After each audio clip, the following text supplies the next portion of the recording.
यहाँ पे जब रिफ्लेक्शन होता है तो कोई फेस चेंज नहीं होता है, क्रेस्ट क्रेस्ट की तरह रिफ्लेक्ट होता है, ट्रफ ट्रफ की तरह रिफ्लेक्ट होता है।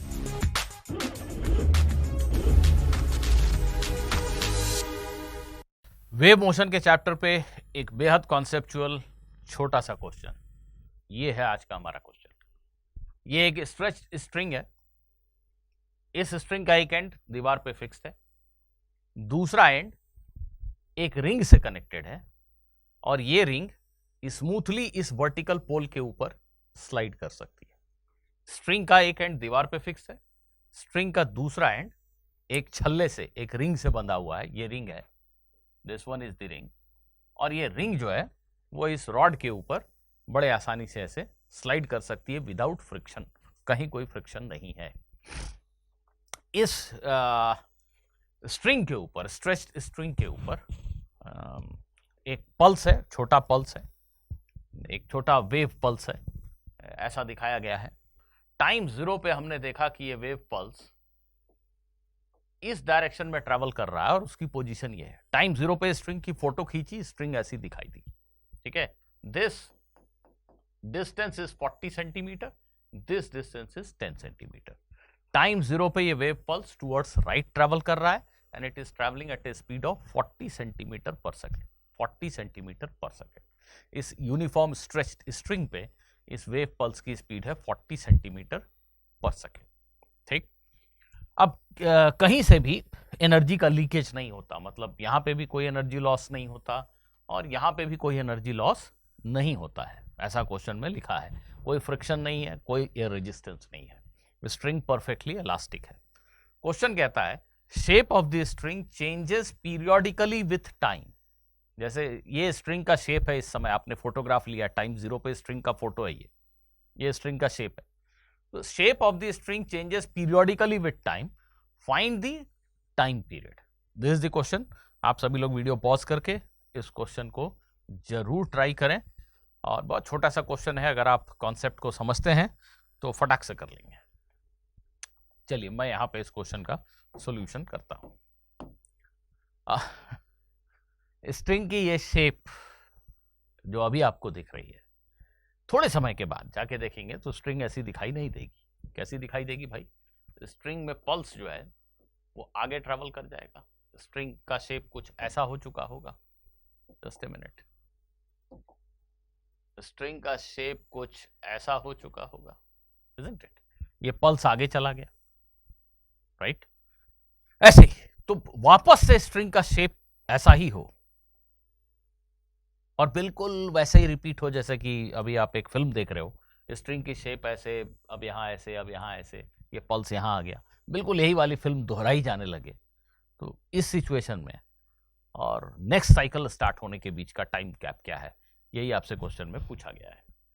तो यहां से यहां तक इस पल्स को जाने में कितना सेकंड लगने वाला है? 40 सेंटीमीटर पर सेकंड की स्पीड है और 40 सेंटीमीटर का ही डिस्टेंस है, तो 1 सेकंड लगने वाला है, ठीक। अब यहां पे क्या होगा? ये एक स्ट्रिंग का फ्री एंड की तरह है, यहां पे कोई फ्रिक्शन फोर्स नहीं है, स्ट्रिंग के एंड पे कोई वर्टिकल फोर्स नहीं है। ये एंड जो है ये बिल्कुल चल नहीं सकता, जब यहां वेव पल्स आता है तो भी ये पॉइंट नहीं चलता, क्योंकि ये जो रिजिड सपोर्ट है, ये जो वॉल है, ये स्ट्रिंग के इस पार्टिकल पे vertical force, transverse force apply कर सकती है।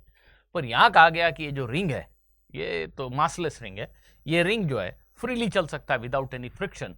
सो ऑब्वियसली यहां पर इस रिंग के एंड पे या स्ट्रिंग के एंड पे कह लीजिए कोई वर्टिकल फोर्स एक्ट नहीं कर सकता है। तो ऐसे में आपने पढ़ा होगा बच्चों, आई होप कि पढ़ा होगा, नहीं पढ़ा है तो एस सी वर्मा की बुक में देखिए बहुत अच्छे से डिस्क्राइब किया गया है कि यहां पे जो रिफ्लेक्टेड पल्स है it will come back without any phase change, that means a crest will be reflected back as a crest. तो यहां पे 1 सेकेंड में ये पल्स पहुंचा, उसके बाद रिफ्लेक्ट हो गया, रिफ्लेक्ट होके ये पल्स वापस चलने लगा। मैंने कहा छोटा पल्स है तो उसको रिफ्लेक्ट होने में जो टाइम लगा that can be ignored, it is a small pulse. इसके बाद रिफ्लेक्ट होके जब पल्स चलने लगा तो ये एक्चुअली थोड़ी देर बाद देखोगे तो रस्सी ऐसी दिखाई देगी, this pulse is travelling like this. Am I right? नहीं, मैं गलत हूं, क्यों? क्योंकि फ्री एंड पे जो रिफ्लेक्शन होता है यहाँ कोई फेस चेंज नहीं होता, crest is reflected as a crest. तो जब रिफ्लेक्शन के बाद आप आके देखोगे तो रस्सी की शेप ऐसी होगी और ये पल्स इधर जा रहा होगा। ठीक, तो ये जो सीधा पल्स है, जैसा था क्रेस्ट बोलता हूं उसको, चलो क्रेस्ट के फॉर्म में ही वापस जाने लगा। उसको 50 सेंटीमीटर दूर जाना है, 40 सेंटीमीटर पर सेकंड की स्पीड है, तो कितना सेकंड लगेगा? 1.25 सेकंड। तो इस पल्स को लौट कर यहां आने में 1.25 सेकंड और लगा। ठीक, अब यहां पे क्या होगा? ये एक फिक्स्ड रिजिड एंड है। इस फिक्स्ड रिजिड एंड पे जब एक ऐसा पल्स हिट करेगा तो यहां पाई का फेस चेंज होगा। यहां पे जो रिफ्लेक्शन होगा, रिफ्लेक्शन के बाद आप रस्सी को जाके देखोगे तो आपको एक ट्रफ चलता हुआ दिखाई देगा। तो यहां से रिफ्लेक्ट होने के बाद एक ट्रफ इस तरफ भाग रहा होगा। तो जब ये पल्स यहां पहुंचेगा तो रस्सी की शेप एक्चुअली में अभी ऐसी होगी। तो ये ओरिजिनल शेप के जैसी तो नहीं हुई। हम इसको रिपीटेशन ऑफ माने साइकिल का कंप्लीशन तो नहीं मान सकते। तो अभी और आगे सोचते हैं, जरा 1 मिनट सोचते हैं, गड़बड़ है भी। हाँ, तो यहां तक पहुंच चुके हम। इसमें पहले यहां से यहां जाने में 1 सेकेंड और यहां से यहां आने में 1.25 सेकेंड। अब फिर से यहां से यहां जाने में 1.25 सेकेंड। ठीक, बहुत अच्छा। यहां पे कैसा पल्स आया? ऐसा इन्वर्टेड पल्स। यहां रिफ्लेक्ट होगा तो कैसे रहेगा? नो फेस चेंज, ये ऐसे ही होके वापस चला जाएगा, क्रेस्ट बन के, ट्रफ बन के ही वापस चला जाएगा।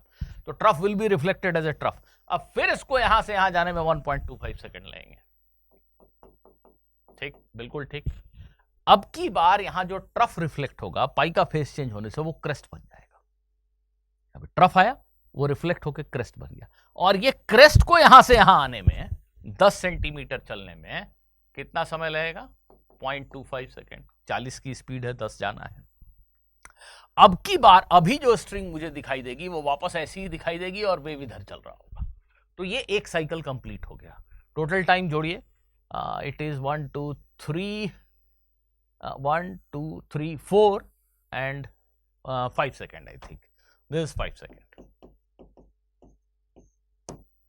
ठीक, तो 5 सेकेंड का समय लगेगा स्ट्रिंग को वापस उसी पोजीशन, उसी शेप, उसी स्टेट में आ जाने में जिसमें आपने टाइम 0 पे इसको देखा है। तो ये क्वेश्चन सिंपली इस बात पे बेस्ड है कि आपको क्या ये याद है कि रिजिड बाउंड्री पे ये पल्स जब रिफ्लेक्ट होगी तो इसमें पाई का फेस चेंज होगा, और जब ये एक फ्री एंड की तरह है, यहाँ कोई ट्रांसवर्स फोर्स नहीं है स्ट्रिंग पे, रस्सी पे वेव जिधर चल रहा है उसके परपेंडिकुलर कोई फोर्स बाहर से यहाँ नहीं है, ऐसे केस में ये रस्सी का एंड फ्री एंड की तरह बिहेव कर रहा है। और यहाँ पे जब रिफ्लेक्शन होता है तो कोई फेस चेंज नहीं होता है, क्रेस्ट की तरह रिफ्लेक्ट होता है, ट्रफ की तरह रिफ्लेक्ट होता है। तो टोटल 5 सेकंड के बाद हमें रस्सी अपने ओरिजिनल स्टेट में वापस मिलेगी। तो जो पीरियड है उसको 5 सेकंड माना जाएगा। See you in the next video. By the way, do like this video. Thank you.